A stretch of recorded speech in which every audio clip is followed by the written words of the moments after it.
Coach, tonight, it seems like the end of sets, end of points, you guys have been really kind of good this year. I don't know how you felt, but it seemed like tonight just USC kind of falling maybe a little bit bumping their ways, but just kind of, what did you just think of just how much was it, you think it was on your side of the net? How much was it USC just coming in here and playing really well? Well, there's no question they played really good, and we really didn't play up to our numbers, right? Kind of where you are. In a big match like this, you hope somebody's going to kind of elevate their game. Adrien had a nice night offensively, but we needed him to serve better.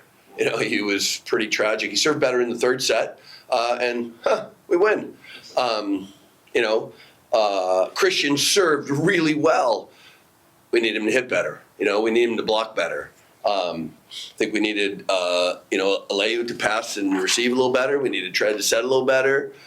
So we were a little off across the board, and Dylan Klein was amazing. Like that's you see that in you see it in athletics, but in volleyball once in a while with a guy like that, it was really impressive. He didn't make an error until the fourth set.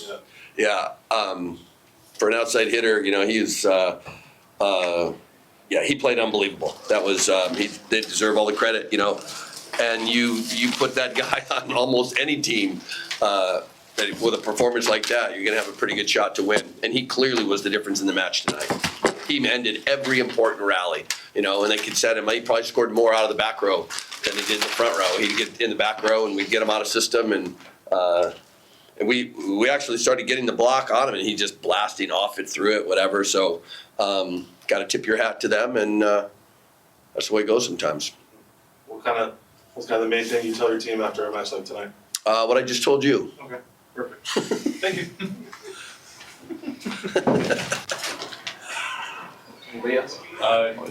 Coach, you went with Clay in that third set there. Just curious what you're hoping to see from him. Well, I just tried to change it up a little bit. Louis was hitting minus coming out of it, and his passing kind of broke down a little bit there. He wasn't doing anything amazing. Like I said, they had one guy that was just going off, and we needed a spark a little bit. And Clay came in, and we didn't really change it much. And we went back to Louis, and I thought Louis coming back in was a little better, but in the end, it didn't really change much of what was going on. Like I said, we were just off a little. We needed everybody to play a little bit better, and even then, I'm not sure what the Dylan Klein factor was going to be overcome tonight. He had an impressive performance for sure. Coach, how much weight do you put on this match in terms of each team's respective resume? All wins are good. All losses are bad. Whether it's the first match of the season, the last match of the season, everyone in between, it's like I don't.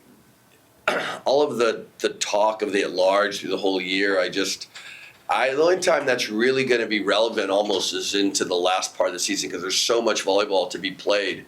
Like they play in a top league, we play in a top league. You're good at every night. There's upsets and you're going to play teams the rest of the year that have a chance to win, especially in our league where every team is going to be ranked. So, there's so much volleyball to be played that, like I said, all wins are good, all losses are bad. The more you win, the better chance you have. And at the end, what we've always said, there'll be one match in our league that'll get in at large. We have to be in it, and we have to win it. And I've said multiple times, I do not believe that the NCAA committee is going to give 3 bids and both at larges to one league. I just don't think that's how they're wired. I don't think it's in their DNA to do that. Even if it was the right thing or whatever, it would have to be so overwhelmingly one-sided that it. And the reality is, it's never going to be like that. So I'd be shocked. Adrien, you guys had a season high for a crowd tonight, and it seemed like at times maybe it might have been hard to regulate. Was it hard at all to control the emotion? I mean, a top 5 matchup and whatnot.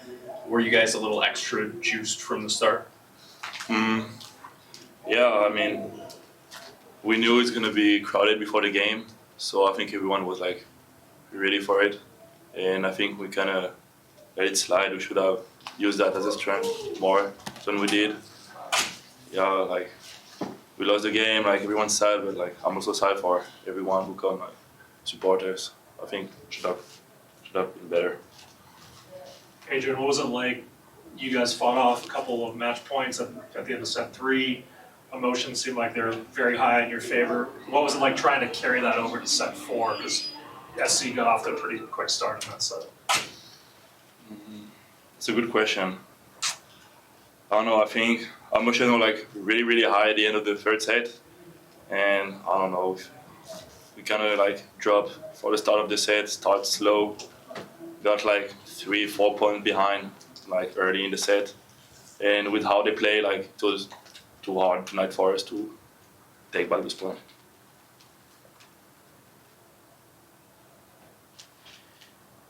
Coach, after the stretch of volleyball that you guys have had, what do you think having this coming week off from games will mean to you guys? It's great. You know, I reminded Capono of this because he was asking, like, why did we start so early? You know, that first week of January, and it's so we can get a bye week here late in the season. You know, and we've had a couple of them, and I'd rather start earlier and load it up to get especially after a grueling event like this where you play 3 matches in 3 days. To me, this is a time where, a break, get them off their legs a little bit. And, and we got, I've been making a list of stuff that, kind of some stuff offensively we want to kind of work on a little bit, change it up. And I think it's good time for that, and this is something we historically kind of do. Nothing that you're going to kind of revamp everything, but just, kind of a couple little tweaks to go in there to see if we can do it in the practice jam and if it's something that we can bust out heading into what is a heavy league schedule here over the next month or two. Coach, I think we all observed Christian's can be a pretty fiery guy at the end of the match. Did you see anything that? I don't know what that was about. I just high emotion. I'm sure he's not happy he didn't play very well. He sets a high standard for himself. I don't know. Was it chirpy? Was there chirping going on throughout? Like just kind of talking trash and chirping at each other through the net? I don't know. That's just a Bulgarian thing. Yeah, I don't. Like I said, I think he's an emotional guy. I think he's upset that he didn't play well. His team lost, and he's certainly not shy about showing his emotions in that moment. So I didn't say anything. I didn't hear anything. I'll maybe learn something going forward, but I didn't think it was, there weren't punches thrown. People weren't swearing. It was just, a lot of testosterone percolating there.